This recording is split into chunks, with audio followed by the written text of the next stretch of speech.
Have you ever heard something you were never meant to hear? Something so devastating that it shattered your entire world in a single moment? I have.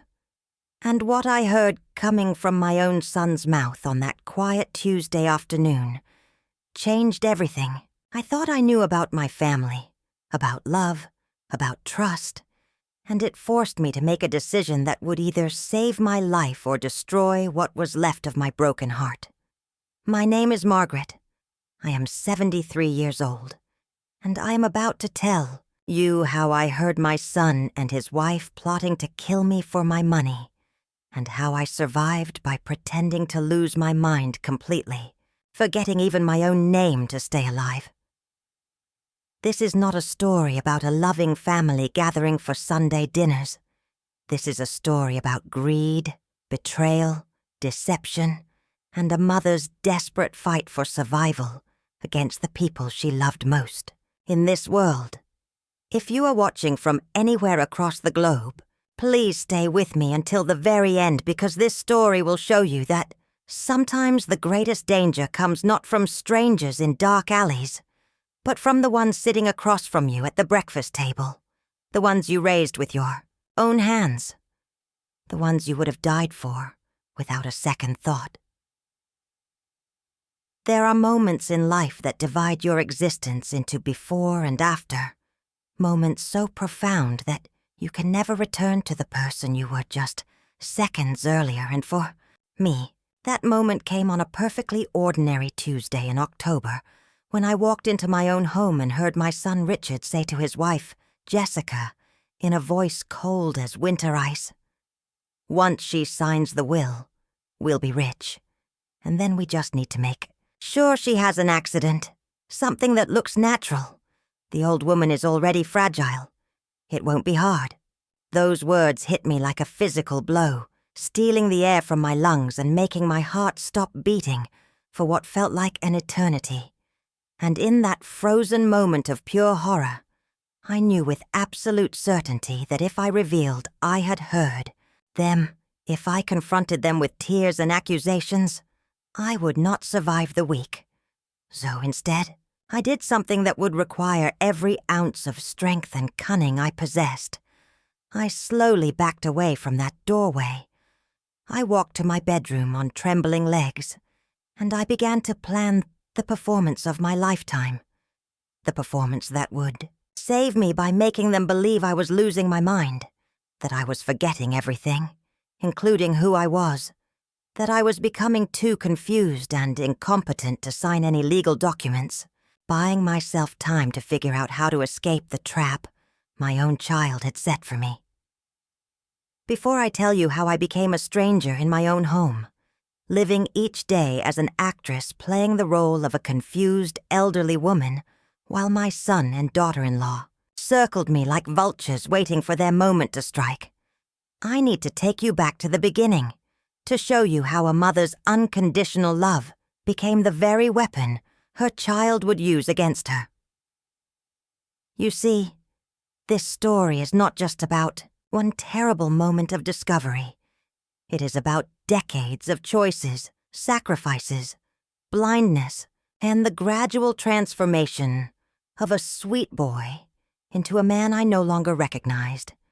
And if my story can help even one person see the warning signs I missed, if it can save even one life, then every terrifying moment I endured will have been worth the pain.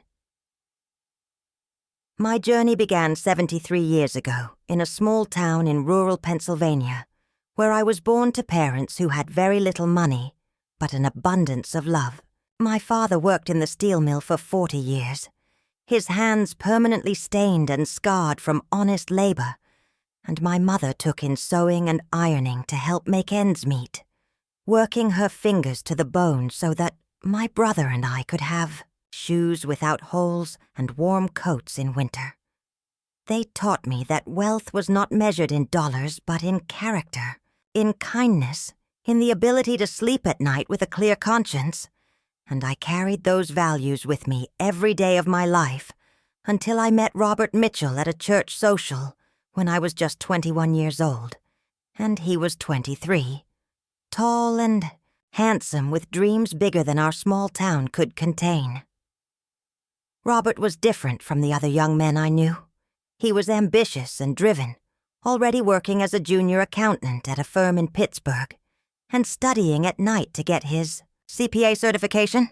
He had plans and goals and a vision for a future that included success and prosperity. And when he asked me to marry him after a whirlwind 6-month courtship, I said yes without hesitation, because I loved him with every fiber of my being, and I believed in his dreams as much as he did. We married in the spring of 1971, in a simple ceremony at the Methodist church where I had been baptized. My mother made my wedding dress by hand, stitching every seam with love and prayers for my happiness, and we began our life together in a tiny one-bedroom apartment in Pittsburgh with second-hand furniture and more hope than money. Robert worked incredibly hard, often staying at the office until midnight, and I supported him in every way I could, taking a job as a secretary during the day and keeping our little home spotless, making sure he always had a hot meal and clean clothes and encouragement when the stress of building a career threatened to overwhelm him. Those early years were not easy financially. There were months when we had to choose between paying the electric bill or buying groceries, times when I wore the same 2 dresses to work because we could not afford anything new. But we were happy in a way that money cannot buy. We were partners building something together, and we dreamed of the day when all the sacrifice would pay off, and we could finally breathe without worrying about that every penny. Our son Richard was born 3 years into our marriage on a snowy December morning, and the moment the nurse placed that tiny bundle in my arms, I fell in love in a way I had never experienced before. This was not romantic love or friendly affection. This was something primal and all-consuming, a love so fierce and protective that I knew instantly I would walk through fire for this child, that I would give my last breath to keep him safe and happy. Robert was equally smitten. He held our son with tears streaming down his face and promised that little Richard would have everything we never had, that he would go to the best schools and never know the anxiety of unpaid bills or the shame of wearing clothes that did not quite fit right. And I believed him because Robert was a man who kept his promises, who turned his ambitions into reality through sheer determination and countless hours of grinding work. And true to his word, Robert's career began to flourish. Within 5 years, he had become a partner in his accounting firm, and by the time Richard was 10 years old, we had moved into a beautiful house in an upscale suburb with a big backyard and excellent schools. We took family vacations to Florida and had a brand new car in the garage. We had achieved the American dream that my parents could only imagine, and I was grateful every single day for the comfort and security that Robert's hard work had provided. But success came with a price that I did not fully understand until much later. Robert was rarely home, working 60 and 70-hour weeks to maintain our lifestyle and grow his business, and the burden of raising Richard fell almost entirely on my shoulders, which I accepted willingly because I believed that was my role as a mother and wife. I threw myself into motherhood with the same dedication Robert showed in his career. I was room mother at Richard's school. I drove him to soccer practice and piano lessons and Boy Scout meetings. I helped with homework every night and read him bedtime stories even when he claimed he was too old for such things. I made sure he had everything he needed and most of what he wanted. Perhaps too much of what he wanted, if I am being completely honest with myself now. Richard was not a bad child, not at all. He was smart and charming and knew how to make people laugh. Teachers loved him, and he had plenty of friends. But even then I noticed certain things that troubled me in quiet moments. The way he would throw terrible tantrums if he did not get his way immediately. How he seemed to lack empathy when other children were hurt or upset. The casual way he would lie about things that did not even matter. Small dishonesties that he practiced like other children practice sports. If you are finding this story compelling and educational, please take a moment to subscribe to our channel and turn on notifications, because we share real stories from real people that need to be heard. Stories that might one day save your life or help you protect someone you love. Your subscription means the world to us and helps us continue bringing these important truths to light.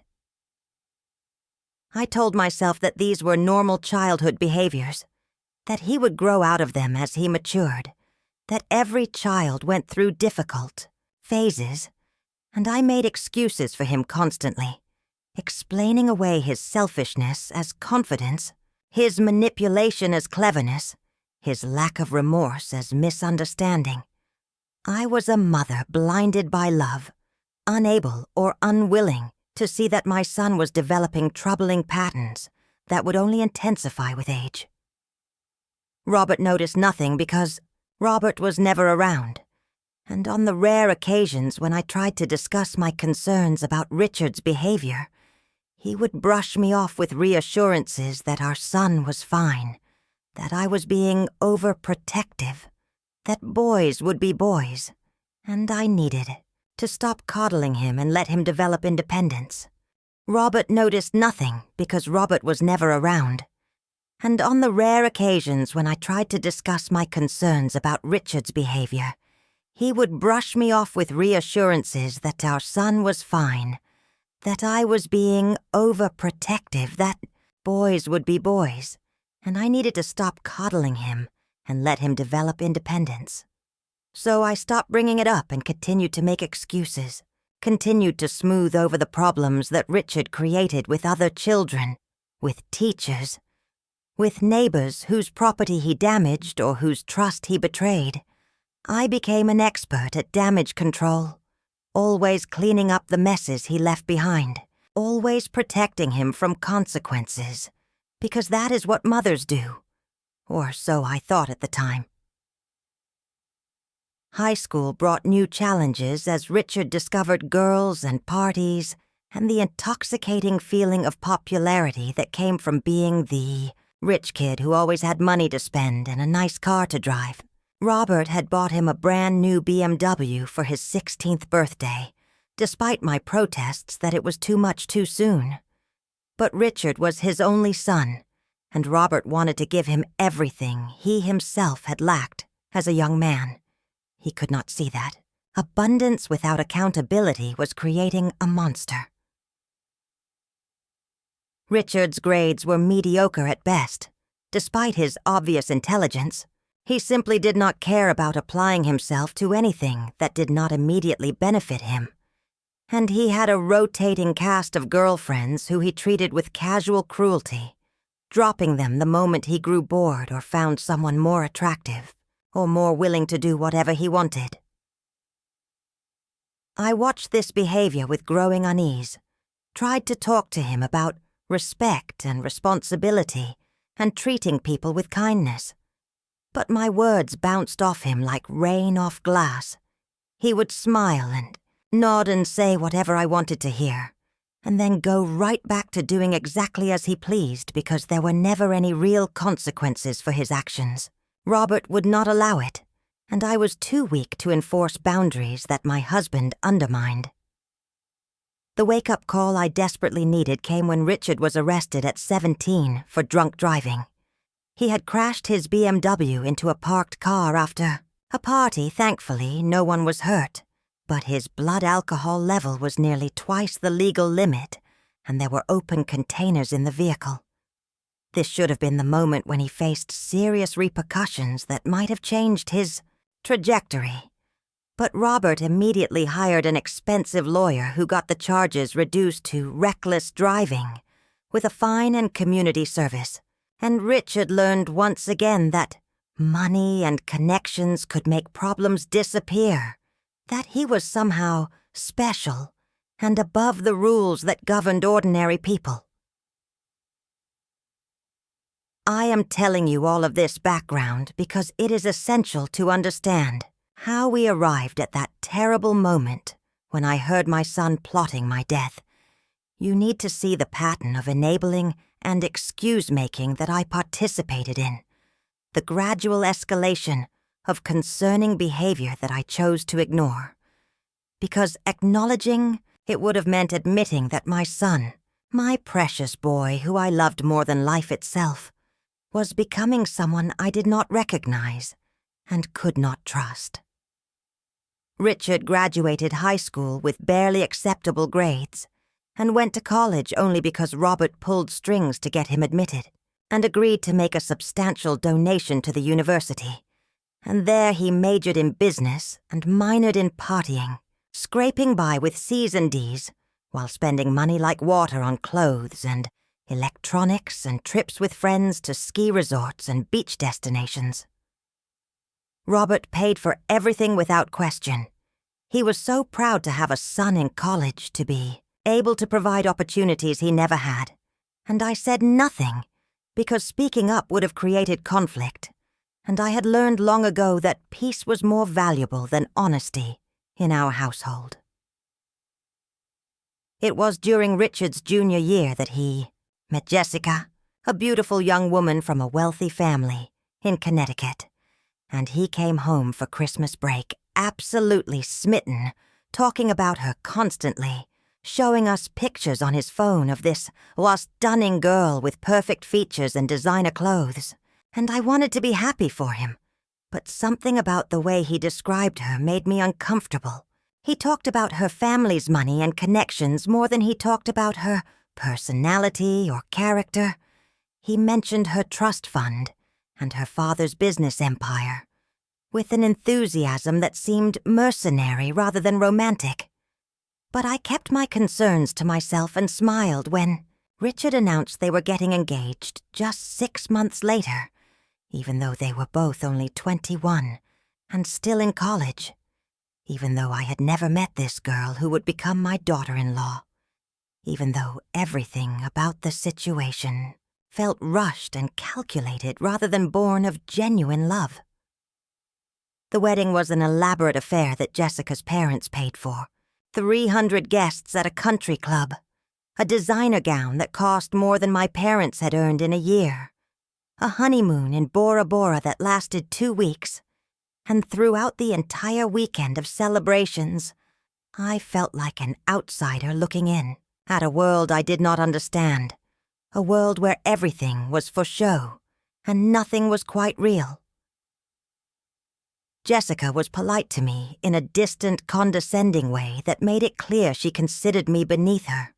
She came from old money and good breeding, while I was just a mill worker's daughter who had married up.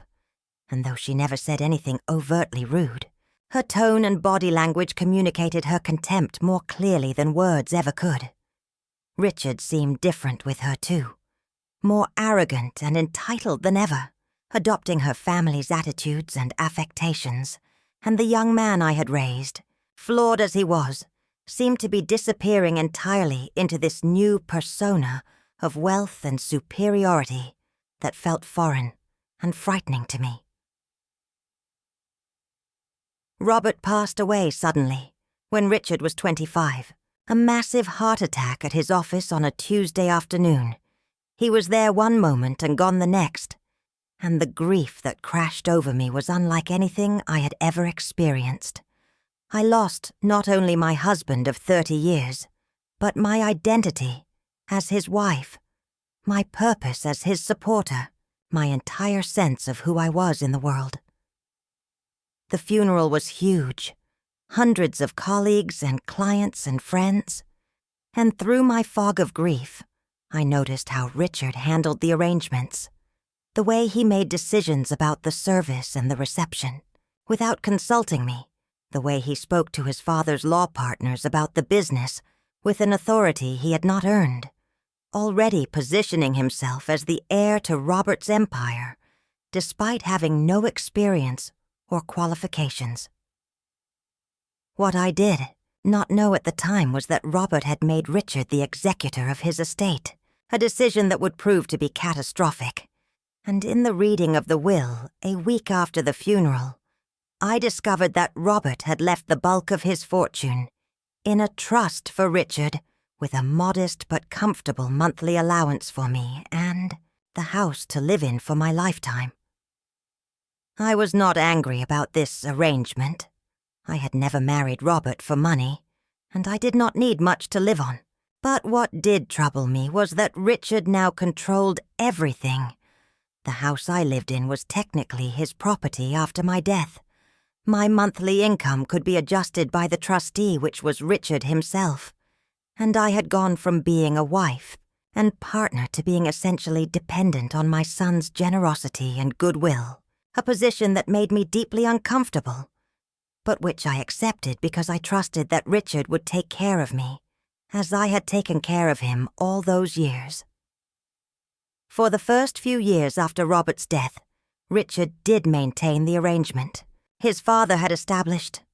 My checks arrived on time and Richard would visit occasionally, always with Jessica, who would walk through my house with a proprietary air that set my teeth on edge, making comments about how the furniture was outdated or the wallpaper was hideous, dropping hints about what she would do with the place if it were hers. If this story is opening your eyes to the dangers that can lurk within families, please show your support by subscribing to our channel, hitting the like button, and sharing this video with anyone who might benefit from hearing these truths. Every subscription helps us reach more people with stories that matter, stories that expose the darkness, so we can all walk more safely in the light. I began to notice that Richard's visits always seemed to have an agenda. He would bring documents for me to sign without really explaining what they were: trust modifications and property transfers and financial instruments that I did not understand. And when I asked questions, he would become impatient, talking to me like I was a child who could not possibly grasp complex adult matters, assuring me that this was all standard estate planning, and I should just trust him because he had my best interests at heart. Something inside me resisted, even though I could not articulate why. Some instinct for self-preservation made me hesitant to sign anything without having it reviewed by someone else, and I started making excuses, saying I had misplaced my reading glasses, or that I wanted to think about it overnight, or that I needed to ask my friend who was a retired lawyer to explain the terms to me. And each time I delayed, Richard grew more frustrated, his veneer of patience wearing thinner with every visit. Jessica was even less subtle, openly expressing annoyance at my caution, making snide comments about how I did not trust my own son, implying that I was being difficult and ungrateful after everything Richard did for me. And I began to dread their visits, the tension and pressure they brought into my home, the way they made me feel stupid and obstinate for not immediately complying with their requests. The situation escalated about a year ago when Richard presented me with a new will he had had drawn up by his lawyer, a will that he assured me was just updating the previous one to account for changes in tax law and estate planning strategies.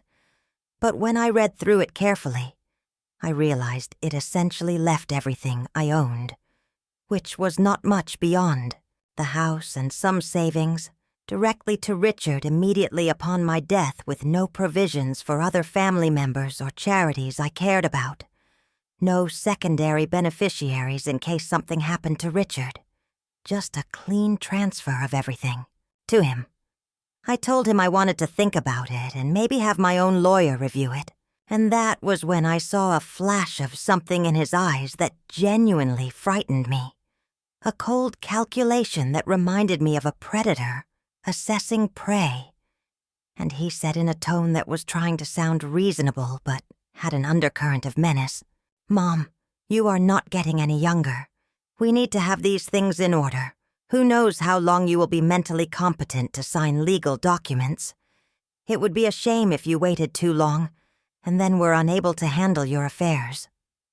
The implication was clear. Sign now while you still can or risk losing control entirely.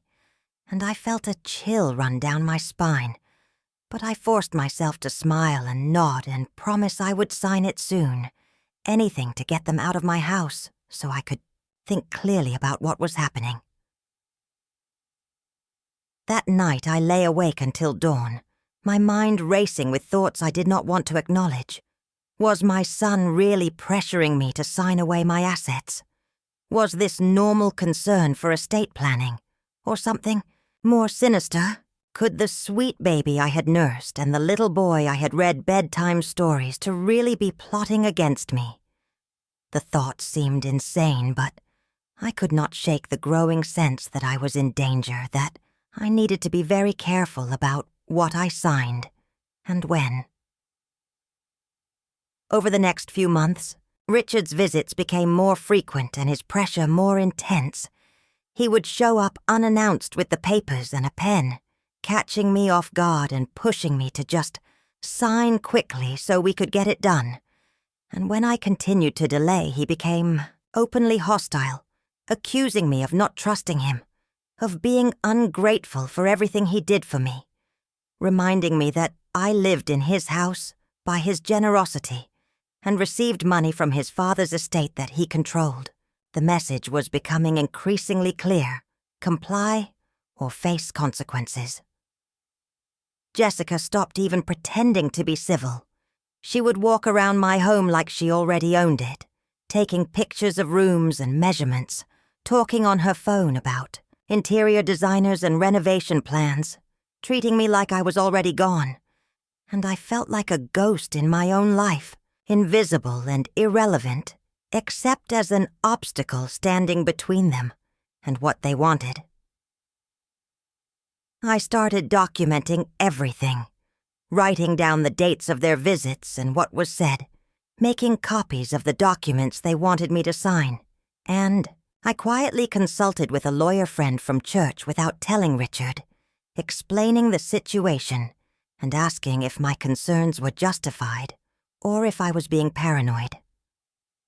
My friend, an experienced estate attorney named Harold who had known me for decades, reviewed everything carefully, and his face grew grimmer with each page. And when he finally looked up at me, his eyes were full of concern, and he said something that made my blood run cold. "Margaret, these documents are not in your best interest at all. In fact, they are structured in a way that would make it very easy for Richard to gain complete control of your assets while you are still alive. And combined with the pressure you are describing, I am genuinely worried about your safety. You need to be very careful." I asked him what I should do, and Harold suggested I draw up a new will with a different lawyer, one that Richard did not know about, creating a safety net and perhaps deterring any ill intentions by making it clear that plans could change. But I hesitated because part of me still could not fully believe that my son would actually harm me. Surely I was overreacting. Surely there was some innocent explanation for his behavior that I was missing.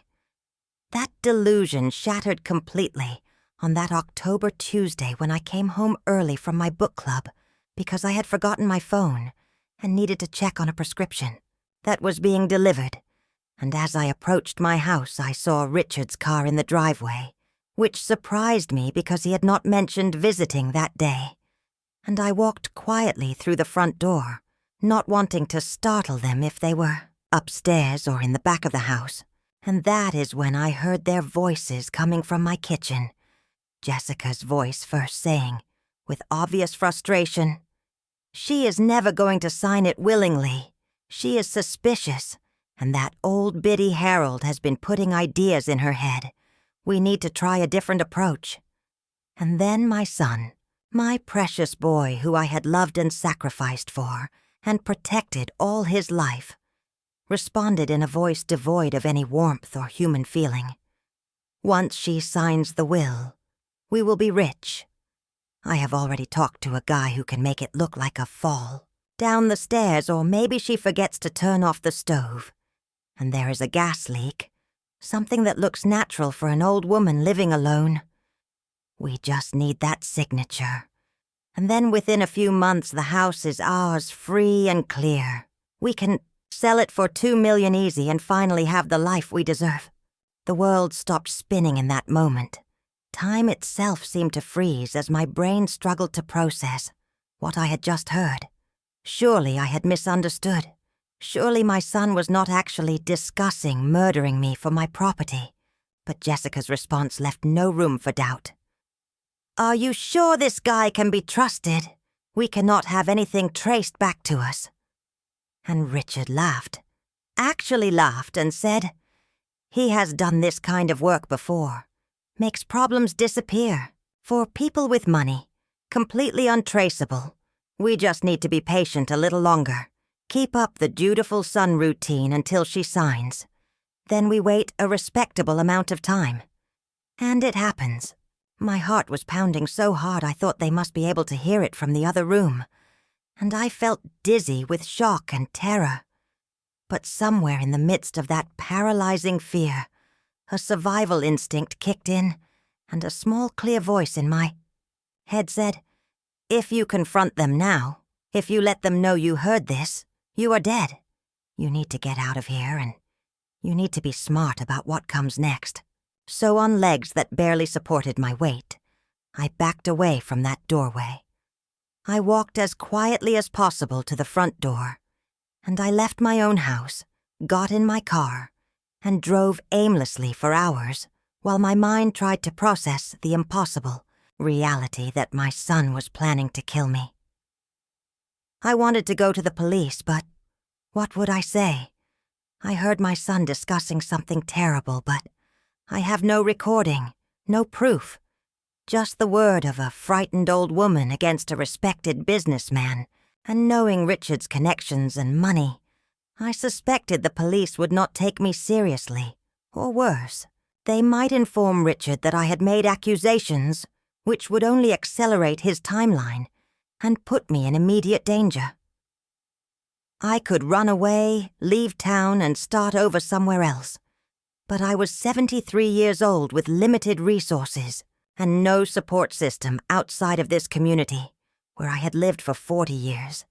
And besides, running meant abandoning my home, my life, everything I had built, letting Richard win by default. As I drove in circles, crying and praying and desperately trying to think of a solution, I remembered a mystery novel I had read years ago, where a character had escaped danger by pretending to be incompetent, too confused and incapable to be a threat, and suddenly, I knew exactly what I had to do.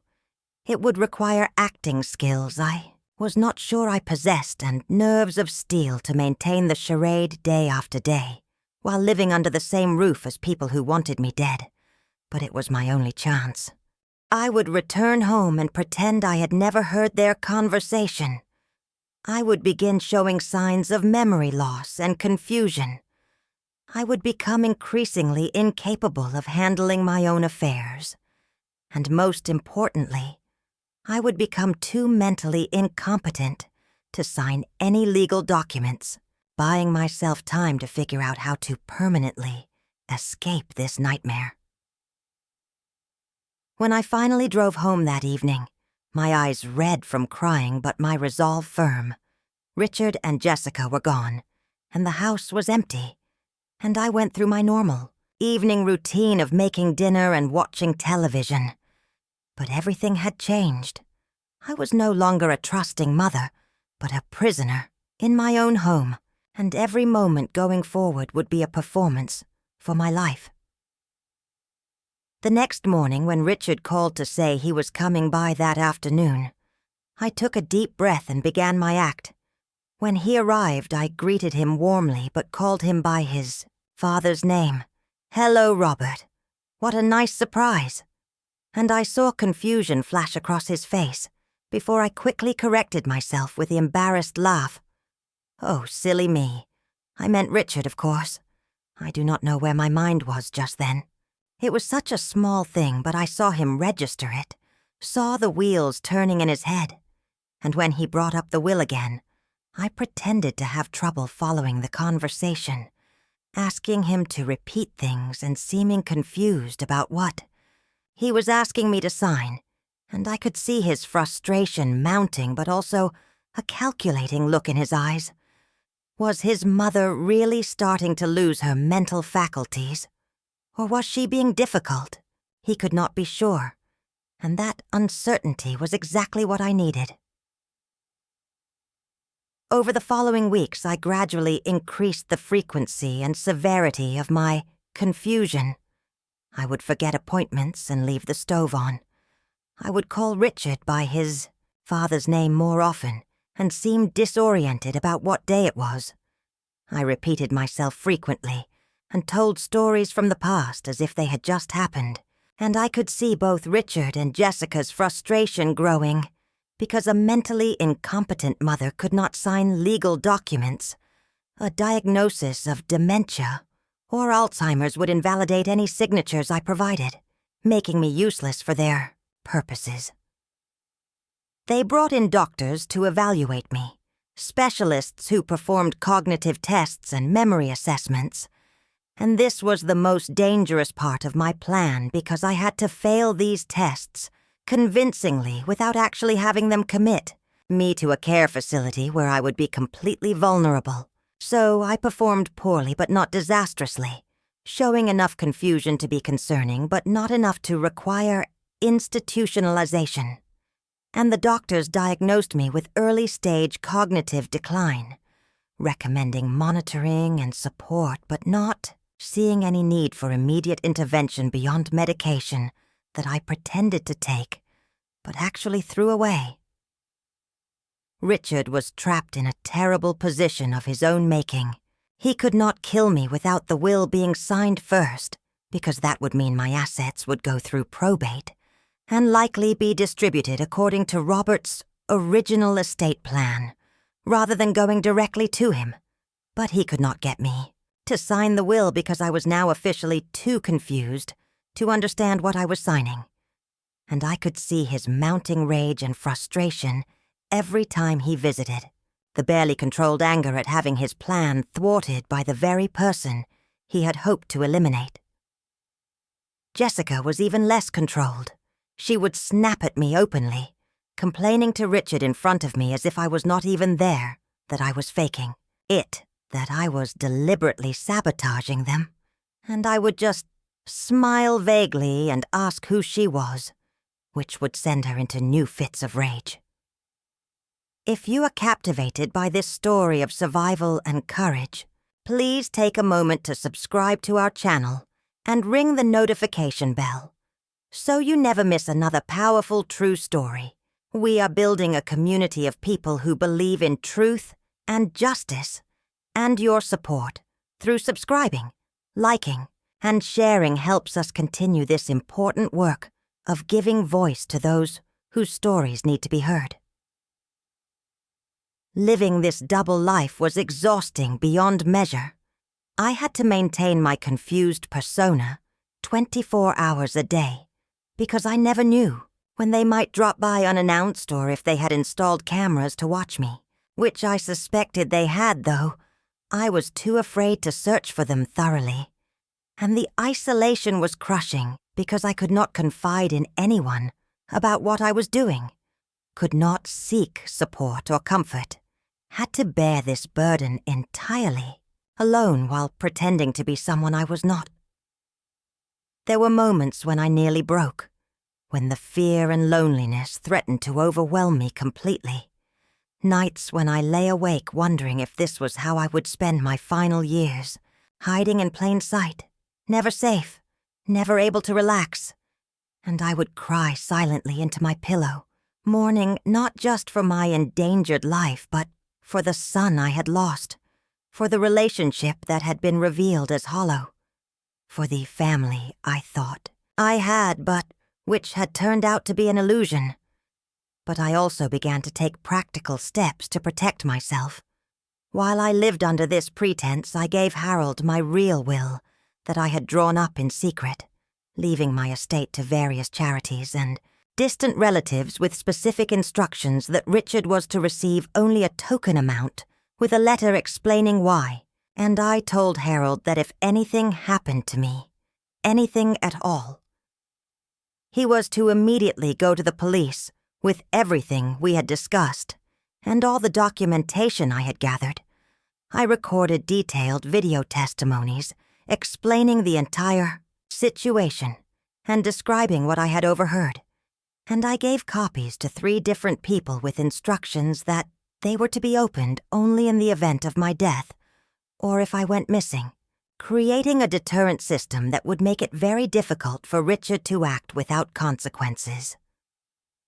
I also began wearing a small recording device whenever Richard and Jessica visited, capturing their conversations, including several where Jessica especially made comments that strongly suggested ill intent, complaining about how long I was taking to die, discussing their financial plans for after I was gone.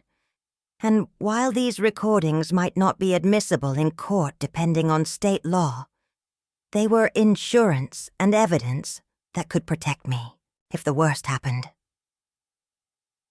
6 months into maintaining this exhausting charade, I was physically and emotionally depleted, living in constant fear, jumping at every sound, inspecting my food for signs of tampering, terrified to sleep deeply in case they tried something during the night, and I knew I could not continue this way indefinitely. I needed an endgame, a plan to escape this situation permanently. But what could I do? Where could I go? How could I free myself from this nightmare while ensuring they could never hurt me or anyone else? The answer came from an unexpected source. My dear friend Martha, who I had known since Richard was a baby. She had noticed that I seemed different, withdrawn, and anxious, and she persistently asked me what was wrong, until one day I broke down and told her everything. The overhead conversation, the pretense I was maintaining, the fear I lived with every moment, and I fully expected her to think I was crazy, to dismiss my concerns as paranoia or actual mental decline. But instead she believed me immediately and said something that changed everything. "Margaret, my daughter is a detective with the State Police Fraud and Elder Abuse Division, and this is exactly the kind of case she handles. Let me talk to her unofficially and see what can be done." Within a week, I was sitting in a coffee shop 2 towns away, meeting with Martha's daughter, Detective Sarah Chen, who listened to my entire story with the serious attention it deserved, reviewed the documents I had brought, listened to the recordings I had made, and told me that while what I had was not enough yet to arrest Richard and Jessica, it was absolutely enough to launch an investigation, and with my cooperation they could build a case that would not only protect me, but potentially put them in prison where they belonged. Detective Chen explained that elder abuse and exploitation was a growing problem, that many cases involved family members manipulating or harming elderly relatives for financial gain, and that the law took these crimes very seriously, even though they were difficult to prove. But with my testimony, the recordings, the documentary evidence, and a willingness to participate in a controlled operation, we could trap Richard and Jessica into revealing their intentions in a way that would be legally actionable. The plan Detective Chen proposed was risky, but it offered something I had not had in months: hope, real tangible hope that I could escape this situation and see justice served. She wanted me to continue my pretense of confusion, but to let slip to Richard that I had hidden money, a substantial amount that was not included in any of the estate documents, perhaps $200,000 in cash that I had withdrawn years ago and hidden somewhere in the house for emergency purposes. This would give Richard and Jessica a new motivation to get me to reveal the location, and we would wire my house with hidden cameras and audio equipment to capture everything they said and did in their attempts to get this information from me. The idea terrified me because it meant intensifying my contact with them, putting myself in even more danger, but it also meant an end to the limbo I was living in, and I agreed because I was exhausted from running and hiding. I wanted my life back. I wanted to feel safe in my own home again, and I wanted Richard and Jessica to face consequences for their actions, not just for what they had planned to do to me, but to prevent them from ever doing this to someone else. The state police moved quickly once I agreed to cooperate.